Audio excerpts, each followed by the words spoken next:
Hey, wow, welcome back to Torah and Psychology. I am particularly excited about today's topic.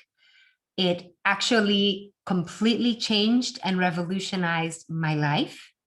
I highly recommend that everybody takes the topic of today, runs with it, goes and learns more about it.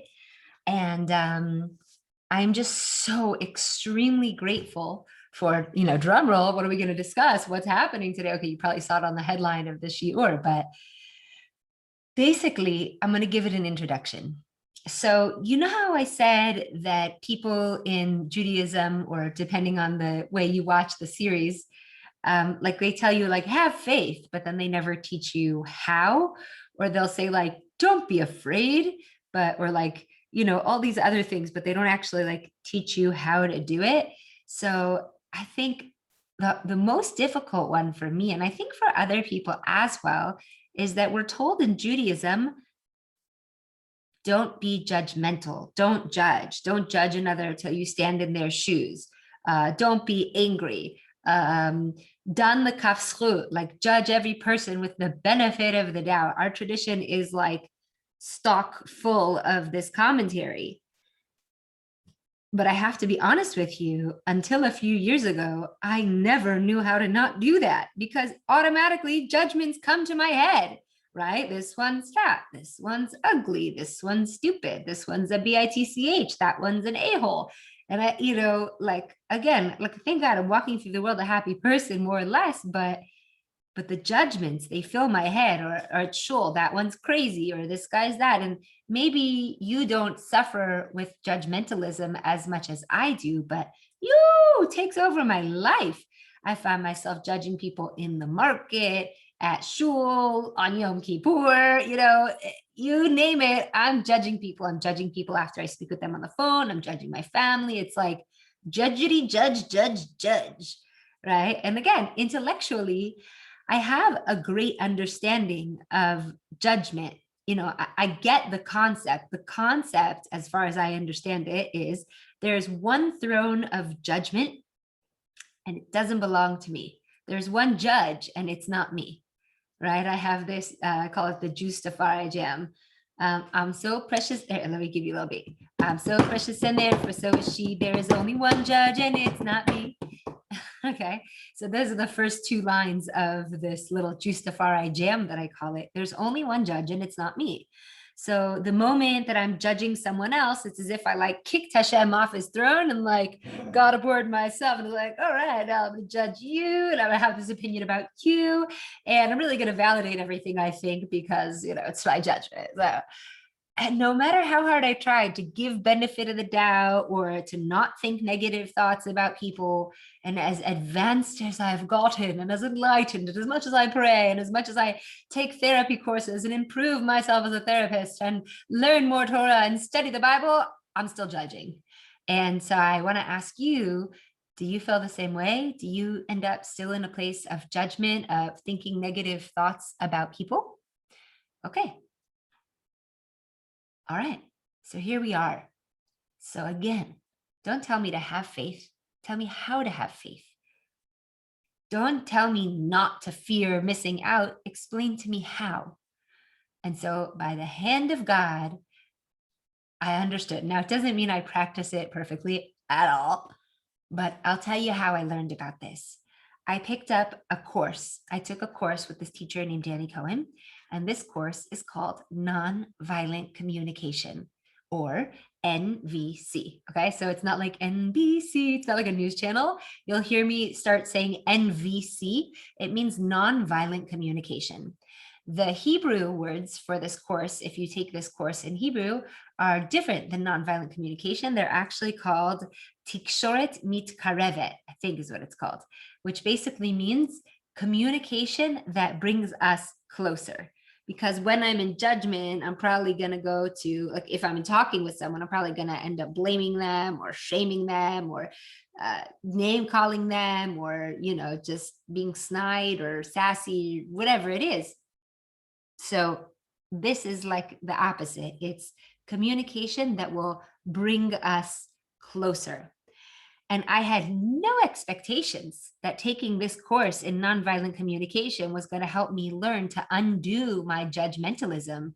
But that's exactly what it did. And I, again, I've been working as a therapist for years. And I told Danny, I said, this is the first time in my life that I finally understood how to take those judgments and undo them. I was like, this is the best thing ever. So what I'm going to do is I'm going to give you, this is probably going to be one of those longer episodes. I'm going to give you a bunch of just information about how MVC works and why it works. And then slowly, as we start to understand the backdrop of what MVC is, I'm going to show you how to move through a particular judgment. And then we're going to play a game and then we'll wrap it all up. Okay, so first of all, like we said, tikshoret mitkarevet, communication that brings us closer into what? Connection. I also took a course in EFT, emotional freedom technique, with a woman named Pearl Lopian, and she said something magnificent. She said, you know what I think anger is? I think anger is really just, we're so upset that we're not connected anymore. We're just so upset that we're not connected. Like before we came down from Shamayim, we were all just souls. We were all one, and therefore we were all connected. And we come down here and we're already separate. And then something, stirs us or gets us upset, and we're even farther away. We're just like, I'm so mad that I'm separate from you. That was my alarm to count the Omer. So if you're watching this in the Omer, now's a great time to count. I'm just kidding. It might be daytime. All right. So here's the thing. How do we find connection? How do we live and communicate from a place of connection to what's coming up for me, connection to life itself and what's going on, connecting to you, nourishing relationships? What is this all based on? How do we find connection with each other? And the answer is, ready for this one? This is not an easy one. Empathy. You see, empathy allows us to live, and don't worry, I'll tell you all how to do it, because I was like, empathy, I don't know how to be empathetic. I want empathy. What are you telling me to be empathetic? I need empathy, right? So we'll get there. Just hold tight. I just kind of want to create the cloud of ideas, and then we'll like materialize it. So empathy allows us to live in the fullness of our humanness. It gives us a sense of what's called withness, meaning I'm with you and you're not alone in your pain. And feeling this empathy, what it does is it's feeling the vibes, it's feeling what's really going on. And when I feel what's really going on with another, that puts me into connection. It's almost as if our body is a tuning fork. Do you guys know what a tuning fork is? It's like this, I don't even know what to use here. It's like a metal device. It does not look like this. It's silver. It has like a little stem, and then there's these two. It's called tuning fork because it has two prongs, kind of like a fork. And when you hit it, ding, and you put it next to your ear, you hear right? So it's like what it does is it when you hit the tuning fork onto something, it rings a vibration, and that's essentially what's happening when I stand in empathy with you. It's almost as if we are in tune, right? The reason we use a tuning fork is because usually it's tuned to the note A, and most, at least string instruments, tune themselves starting from the note A. So you hit the tuning fork and then you listen and it goes A, you hear the vibrations. And so I can get myself in tune. Like, let's say I play the violin, right? So I can get myself on the A. I listen to the tuning fork and then I can fix it up. So it's the same thing. This is what empathy does. It's like you're hitting that tuning fork and you start to what? To listen. Because when you could hear what the other person is saying, when we're listening empathetically, this is also my Purim costume. I had these big old ears for empathetic listening. When I listen to what's happening for the other person, or when they're listening to what's really happening for me, then I can tune in, and then we experience connection. So what am I tuning in for? What am I listening to in other people? And don't worry, we'll get to the judgment piece later. And what do they need to listen for in me? what we all need to be listening for is our needs. What am I needing? And believe it or not, knowing my needs, what I'm needing, what's coming up for me is my responsibility and my power. That's where I get my power. That's what my responsibility is knowing what I need. So I'll give you a brief example. And again, we're going to get there later. So let's say I'm in the Shuk in Machane Yehuda in Jerusalem on a Friday. Now, woo, that's crazy over there. There's like hundreds of people going through the outdoor market and everyone's bumping into you and there's no such thing as personal space. And it could just be that some old nasty lady rolls her, we call them an agala or a bubby cart. It's like a little cart that you put all your groceries into. So they get very, very heavy because by the time she gets the potatoes and the meat, it's like 18 tons, and she rolls it over your foot and runs into you. So my gut reaction is to judge her and be like, rude. Okay. But then I just judged and I separated us. Actually, I created a farther distance. Now I said, what our responsibility is to find empathy. And it doesn't necessarily mean for the other person. It can mean for myself. That's how we begin. So what I ask myself is, okay, what am I needing here? And I realized I am really needing space and respect. I could hold myself in self-connection and listen, I really need space and respect. That's what I'm needing. And then all of a sudden, that judgment of her is unnecessary because she's just the messenger. Anyways, I'm the one with the needs, and knowing my needs is my responsibility and where I know my power. Because then if this woman is still standing on top of me, instead of just looking at her with disgust and being like rude, I could say, hey, excuse me, I really need some space. Could you please take a step over that way? Or, hey, that really hurt. Can you please acknowledge that I'm here and try to avoid that next time? So what it does is it starts to have me owning my story and owning my needs. This is very powerful. And you see, everything really that we do during the day and during the night, everything people do or say is really, here's the secret, an attempt to meet our needs, to meet some need, to meet some value. Even if you're just going shopping at the supermarket, that's a need for food, for sustenance.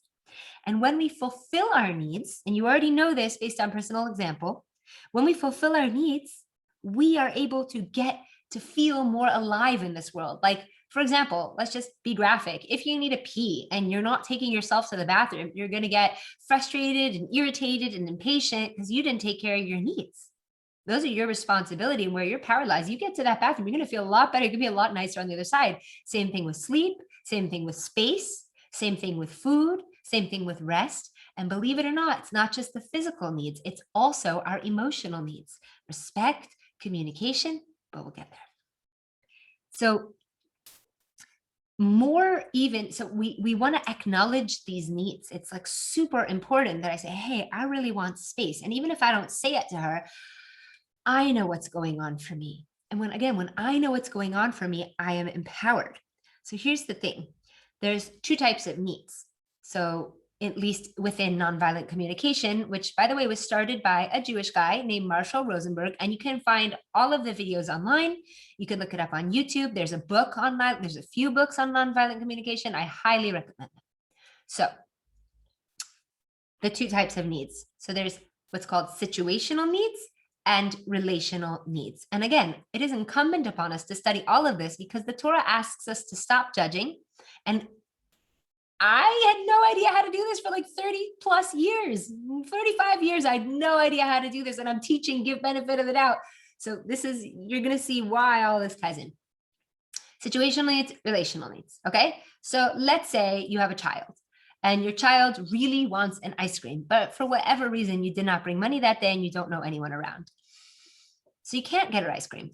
You just can't. You don't have money. You don't know the vendor. You don't know anyone else to ask. I'm sorry. So here's the thing. If we say, honey, no ice cream for you, okay? So what I've done is I've not related to her need. But so situationally, I can't relate to the need. I have no money. Situationally, this need is not possible to be met, right? Sometimes you're traveling, there's no kosher food. Situationally, you can't get the need. But there's another way to relate to our need, and that's the relational need, which is just looking at your daughter and saying, I know you want ice cream so bad. It would mean so much to you. It would help you feel special, and it would be tasty, and it would give you energy, and it would make you so happy. I'm so sorry we can't get you that ice cream. And that moment, when she receives empathy, she'll no longer need the ice cream as strong. And it's not about her, it's about us, right? If you're in relationship and you really needed your partner to get home on time, that was really important for you. You'd planned a whole dinner, whatever it was, and they can't make it home on time for whatever reason. They got called into the office, they got stuck in traffic. It doesn't feel comforting if they say to you, well, there was traffic. What do you want me to do? Or I have to stay. They need me. That is not going to make anyone feel better. But if your partner can say to you, oh, you made dinner, you're really wanting company and love and attention, you really wanted appreciation for the fact that you made me dinner, then that person, that partner probably doesn't even need partner to get home early, because their relational need, they were still related to. And again, more than their needs need to be fulfilled, they need to be acknowledged. It can bring so much healing, and you can do this for yourself, right? So sometimes, let's say if I wake up early in the morning and I had gone to bed at night, l'chaim, I already made a bracha. I don't feel so great when I wake up in the morning and it's not an option to keep sleeping. I have to teach early or something like that. So I'll say to myself, oh, Neely, you really wanted sleep. Rest was really important to you. You feel so exhausted and this is hard for you. You're really needing sleep. Now, I'm not going back to sleep. I'm not hitting the snooze button, but I've related to myself and it makes everything so much easier. Okay, so now you should ask me, so Neely, that's great. Thanks for teaching me about my needs and situational needs and relationship needs and empathy, but like, I don't know how to do it. And what the heck does it have to do with judgment? Are you ready to rumble? Marshall Rosenberg says that a judgment is okay, write this down. Like, write this down, put it on your fridge, put it on your mirrors. This sentence changed my life. So what is a judgment? Like we were talking about with that woman in the shuk. A judgment is a tragic expression of an unmet, beautiful need. Let's say that like 7 more times. A judgment is a tragic expression of an unmet, beautiful need. You know, I'll say it one more time because you need to hear this. A judgment is a tragic expression of an unmet need. And you see, we have this really weird taboo in Western society because we're like supposed to be totally capable and independent and like not need anyone or anything. And that like proves that we're like capable. Lie. We all need things all the time. We have this taboo that being needy is a bad thing. Sure, don't go be a leech on someone, but we all need things all the time. We need sleep, we need food, we need rest, we need respect, we need mutuality, we need company, we want connection, we want depth, we want meaning. We have these needs, right? If you are without depth or Torah learning or prayer for a month, you will certainly feel the need for depth, for meaning, for purposefulness. I mean, shoot, so many of us feel the need for feeling purposeful, for sure. So if you have needs, you're not a weirdo, you're a human. And this is the point. When our needs are unmet, when we're not trained to learn about our own needs and to recognize them and to acknowledge them and to offer ourselves empathy for them, they come out in a nasty judgment about someone else. So when a judgment comes up, we want to ask ourselves, what do I need? What's the dream or the hope? And then let the beauty and the strength in that need be present. So here's the deal. We're not trying to actually run away from judgment at all. It's not like, oh, I looked at her and judged her as a loser. No, I didn't. She's not a loser. Oh my gosh, no, I'm sure she's wonderful. I just don't see it. That's running away. You can't fool yourself. You know, it's like affirmations. Like if you're if you're broke and you just go, I am rich. I am rich. It's not true. It's not going to work, right? Our souls are aligned with truth. So when we are committed to truth, then it works. But when we deviate from truth, our body's like, you're lying to me, right? So we're not trying to run away from the judgment. No, she's not, no, she's not mean. She's nice. I just need to see the light in her. No, that's like weird robotic Judaism where you pretend to think someone is something that you don't actually, you can't lie to yourself. So we're not running away from the judgment. We're actually running to the judgment to try to unpack it. So when my teacher was teaching, he said, somebody might say about me, you're such an ineffective teacher. And to that, he would say, oh, you have a need for learning? You understand how it starts to unfold? And it's what happens when you connect to the needs is that things can begin to shift. And all of our feelings, every feeling that comes up for us, anger, frustration, sadness, excitement, joy, despair, exhaustion, all of these feelings, they're a result of something we're needing, right? You can already see if I feel exhausted, I need rest. If I, whatever I'm feeling, we'll get there, right? And usually, and so what we do is we forget to communicate our needs. And therefore, the other person, they can't read our mind. I mean, are you a mind reader? I'm not a mind reader. Like, I think every woman dreams that her partner is going to be able to read her mind, but we all know it's not true. We don't even know what we want. Anyways, we're just changing every week. So we don't even know what's real for us. But instead of communicating our needs, we have expectations of other people, and then we have judgments when they don't fulfill them. And that's tragic, because essentially what we could do is actually just communicate our feelings and our needs, and then work towards a strategy together. And some people feel that when they communicate their needs, they are selfish. I'd like to recommend that communicating your needs is self-full, that it is imperative that we take care of ourselves and our needs in this world. You know, can you imagine a world where everybody was taking care of themselves well enough that we didn't have to lean on anyone else? That would be so epic. Can you imagine a world where people were communicating honestly with you what they were feeling and needing, so that we could then help meet their needs, or at least work towards a different solution? Instead of, I expect you to know what I want, now I'm going to diss on you. I can't believe you're so X, Y, and Z bad word name call, when it's like, the person still doesn't know what I need or want, right? At some point, somebody that is a very efficient communicator was kind of like calling me some sort of a name because we were in like a bit of a tiff. And they kept like saying, I don't know what they were calling me, some name, let's just say rude, right? Let's just say, I don't think that was it. But I was like, okay, you could call me rude, but I still don't know what you're feeling or needing. But you're so rude. And I was like, okay, but help me understand what you're feeling and needing, because with rude, I don't know where to go from that. I don't know how to fix myself. I don't know how to make it better for you.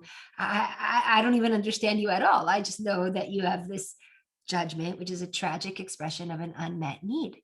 So let's find out what those needs are, both for self and for other.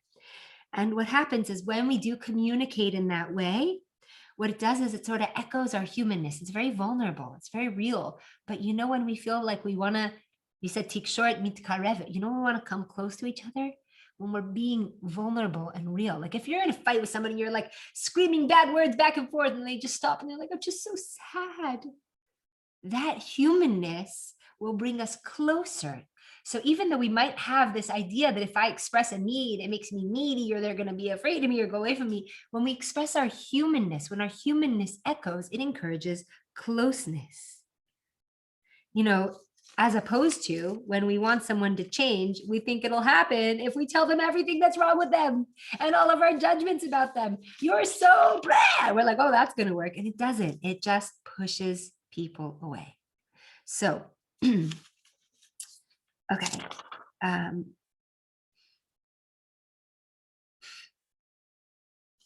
think I'm about to teach you how to begin to practice this. I'm just making sure that I've got everything down that I wanted to share with you in my notes. Okay. Yeah, essentially the last point I put down there in my notes for this episode is that judgment of others actually separates us from our own needs, because we've as if like stuck our fingers in the ear and just said, well, you are blah, blah, blah, blah, blah. But the second I'm pointing out and saying you are, I'm like invisible. I don't even exist anymore. And if neither are existing, it's just like, it doesn't work. Okay, so this can work with anyone. This can work with someone you're very close to. It could work with a judgment at someone at synagogue, in the park, any judgment. And this is what's amazing. Now, really what I'd like to recommend to you, and you can just look this up online. I'll give you a website, but frankly, you could look it up pretty much. They have tons of these lists online because it's very supportive to do the work with lists. And what I mean by lists is you want to pull up a feelings inventory. Okay, this is a sheet directly from MVC. These are what we call pleasant emotions, not positive, because our pleasant emotions are neither positive nor negative. And these are our less than pleasant emotions. Okay, now I know you can't see the words, but that's okay because you just want to look up a list of feelings online. Usually when we're in judgment, we have, you might want to look them up as negative feelings because that might be how they're listed, but unpleasant feelings. And you'll find tons of lists online. Otherwise, you can go to www.cnvc.org. www.cnvc.org, or you could look up NVC online. You'll find it there. Again, NVC is nonviolent communication. And then you want to look up what's called a needs inventory. And again, you could find this both on the MVC website or online. It's just a list of needs. And I'll pull it a little closer so you can get a taste of this list. Okay, you see these needs? They fall under the need for connection, for physical well-being, for honesty, for play, for peace, for autonomy, and for meaning. And again, I don't know if these words are backwards for you, but bust out your inner dyslexic to figure it out. Okay, so you want to just look up a needs inventory because when we are beginning in this process, it's kind of difficult to know what I'm even feeling or know what I'm even needing because we've been alive for decades and no one taught us this. It's like I would cancel all school and just teach this if I could, really. Mamash, I really believe that this is I told you, as life-changing to me. I believe this is one of the most important things that anyone can learn, especially because Judaism and the Torah all the time are telling us stop judging each other, but no one tells us how. Okay, so here's what you're going to do. Okay, you're going to use a very simple formula. I told you I'll teach you a formula, how to figure it out, and then we're going to play a game. So when, observation, I feel or I felt, feeling, because I'm needing or wanting, need. So I'm just going to write that in there because I didn't. So feeling, need. So when blah, blah, blah happens, I feel or I felt blah, blah, blah, because I'm needing or wanting blah, blah, blah. Now, this isn't something you need to communicate with anyone else in the beginning. As long as you're beginning to learn this practice, you just want to practice it with yourself. So let's use the example in the shuk.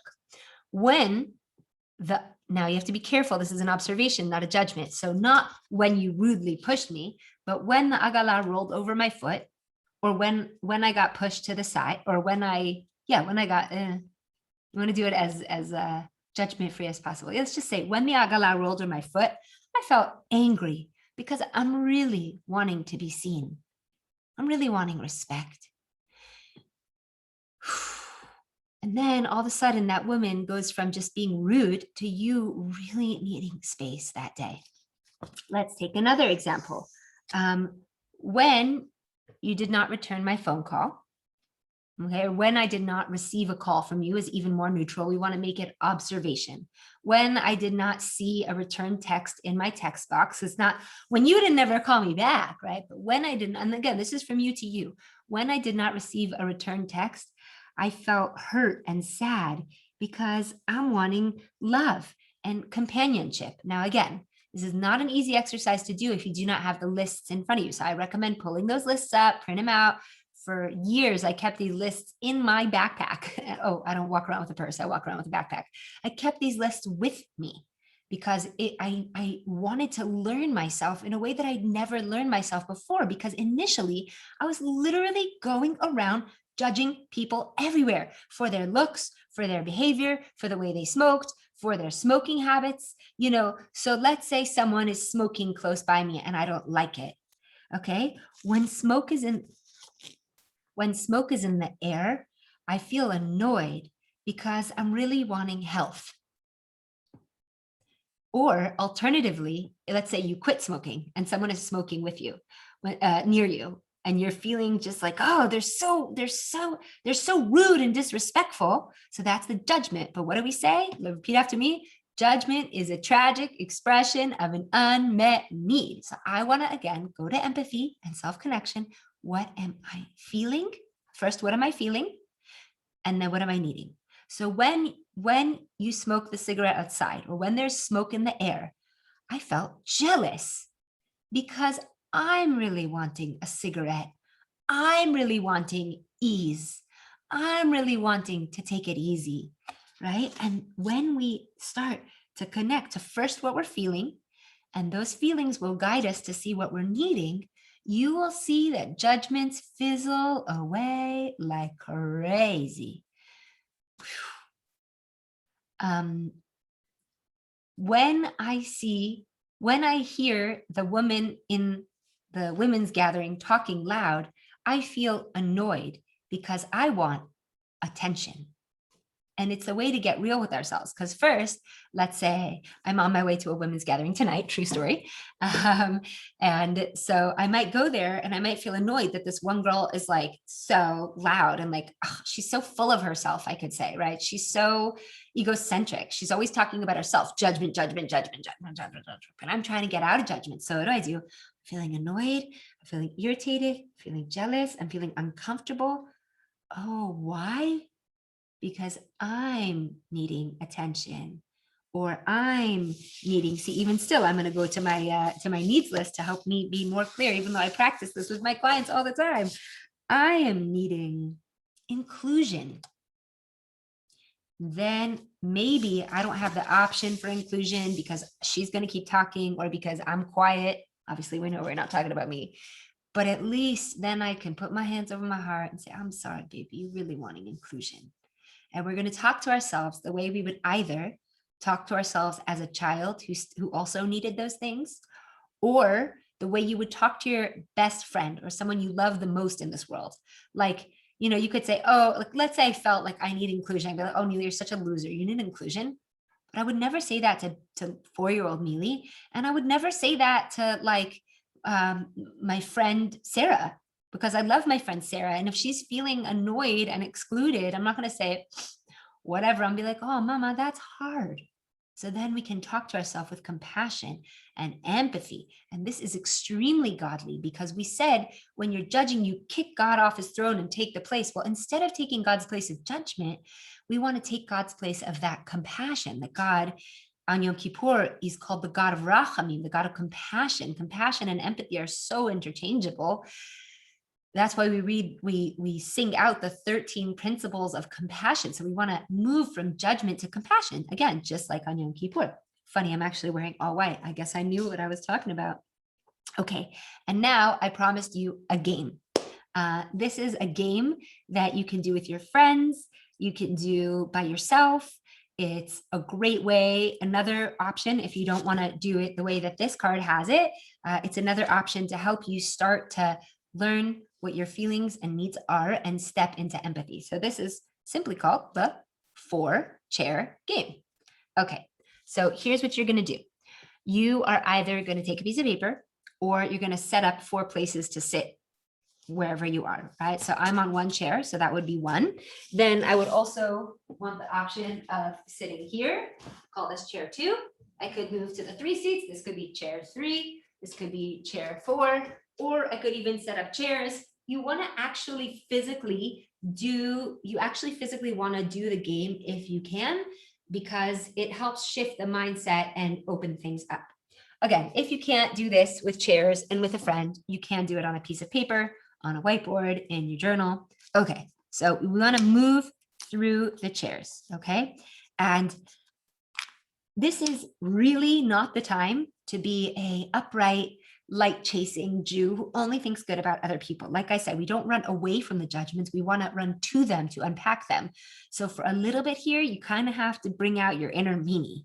You got to get mean, you got to get cruel, and you got to get real. As if you had too many beers and you're really angry and you just say what you think, okay? Because if we don't say what we think and we feel, we cannot progress through this game. This is not your opportunity to be a righteous person. You will become a righteous person by dealing with the difficult emotions that come up with judgments. So in chair number 1, and again, I invite you to sit down in this chair and say, I'm in chair number 1.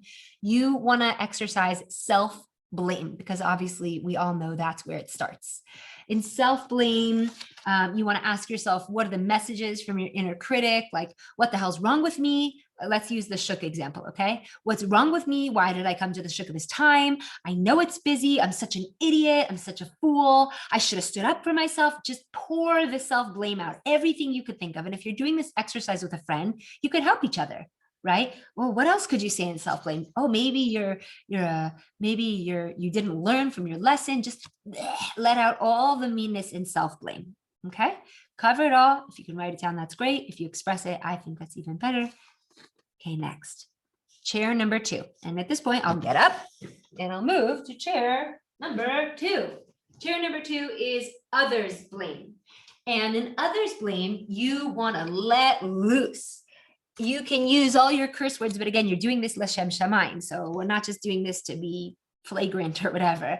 She was such a bit, you know what? She's so rude. Israelis are so stupid. The people in the shuk, it's always dirty. I hate them. I'm angry. She's let it all out. Wow, it's kind of scary because you got to meet your inner meanie. But if you don't bring those emotions out, they will stay in, right? And emotion is energy in motion. And if that emotion is not allowed to come out, it gets stuck. This is why we have different pains in our body. You can learn more about this in my Healing in Torah course. Okay, so yeah, so we want to get these emotions out. So chair number 1, self-blame. Chair number 2, others blame. Chair number 3, here we go. I want to move myself because again, the body responds well when the psychology responds well when my body is participating, because it says I am in agreement with this exercise. So chair number 3, right? I'll move to the next one. Chair number 3 is your feelings and needs and values. Here's where you use feeling words. And in these next 2 chairs, there's no judgment here. I feel sad. I feel angry. I feel upset. I feel hurt. We want to be careful of what's called faux feelings, like I feel attacked or I feel unsupported or victimized. Those are all essentially blame words. Neglected, and you can look up faux feelings online as well. F-A-U-X, feelings, because you don't want to get, I feel threatened, I feel unheard, I feel unloved. Those are all blame. So you really want to refer to a proper feelings list, hopefully the one on the MBC website, so that you don't end up in blame, because these are no judgment zone chairs 3 and 4. So your feelings, your needs, your values. I really wanted space. I want understanding. I miss the customer service of America. I really just wanted to be chill. I feel annoyed, like everything you're feeling. Okay, you're going to get up again. You're going to move to chair 4. And this in chair 4 is his or her feelings, needs, and values. So it's a bit annoying. You have to do a stretch here. And you want to ask yourself, well, they wanted food. They knew they needed to cut the line because if they didn't, other people are going to push through. This is not like an excuse, like, oh, well, da-da-da. It's just, what was she needing? She was needing time efficiency. She was needing to be heard. She was needing respect. Who knows? But you want to go into all of what they might be feeling and needing. And this is anytime a problem occurs. Now, there is a bonus chair, chair number 5. This is a more advanced posturing, but if you can do it, wow, kol hakavod. You want to ask yourself in chair 5, what is beautiful about his or her needs? You have to reach, you have to kind of let the ego drop out here for this one. What is beautiful about their needs?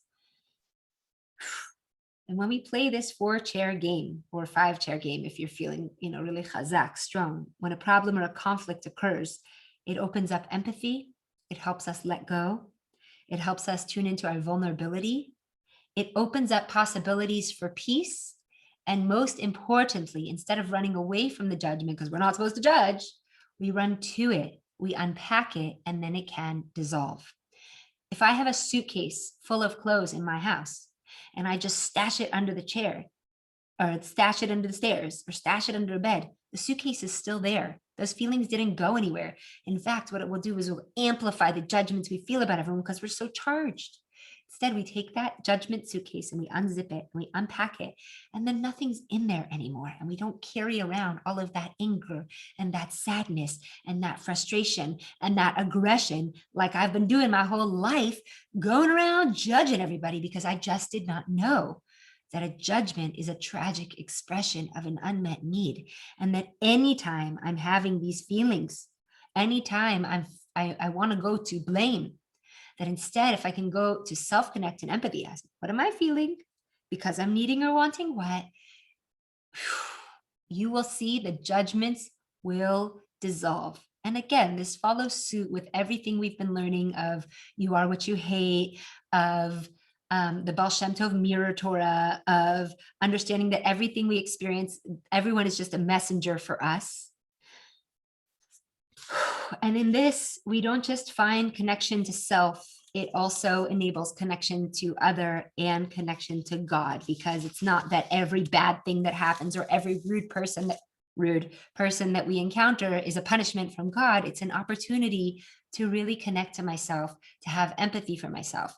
Now, there is more to NVC, because at that point, what do? Well, you learn to make requests, but that I will leave to you to take your own NVC course, your own nonviolent communication, your connective communication course, because my goal and hope for all of us is simply that when we are faced with judgmentalism, which again, like I said, I am guilty as charged. Woo! And even still, after years of practicing this, just the other day on Shabbat, I was talking to a friend and this woman came up and I kind of rolled my eyes in my head and was like, oh, she's so crazy. Right? So that's a judgment. I think if I think about it, I was feeling nervous. Here, let's do the page.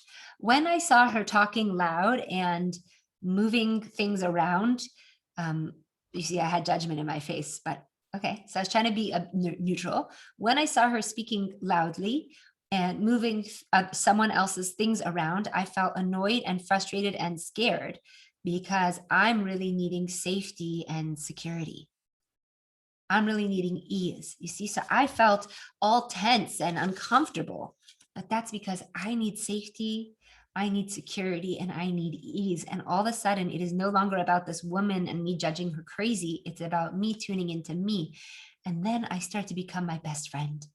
And when I always have a best friend around me, also my need for judgment sort of diminishes because other people aren't so relevant. I'm here to take care of me and my needs and look inwards instead of outwards.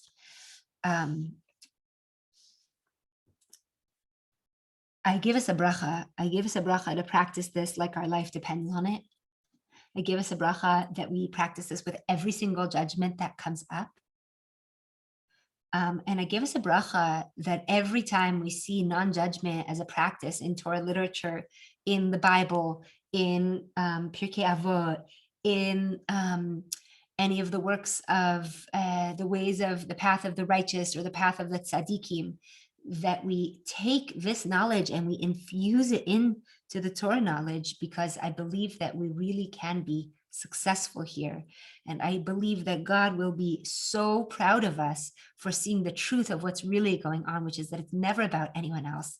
And it's always about us, not in the selfish way, but in the self-full way. Because again, imagine a world where we were all taking care of ourselves, what we were needing. And then again, step 2, which we did not address, because, I didn't have to do a video on the psychology of Torah and psychology and communication, but is how to communicate our needs later. But first and foremost, if we can just connect to self and we can take care of ourselves, we would be in a world where everybody was just a bit healthier and more honest and less blamey and less finger pointing. And think of all the politics and all the Middle Eastern conflict and everything that we're just blaming and judging each other, and all the Facebook fights and all the drama that's really just taking all this blame and judgment and saying, hold on, let me put that finger down.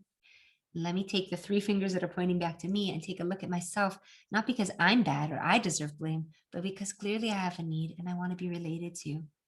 And even if I can't get my situational need, I can surely get my relational need met.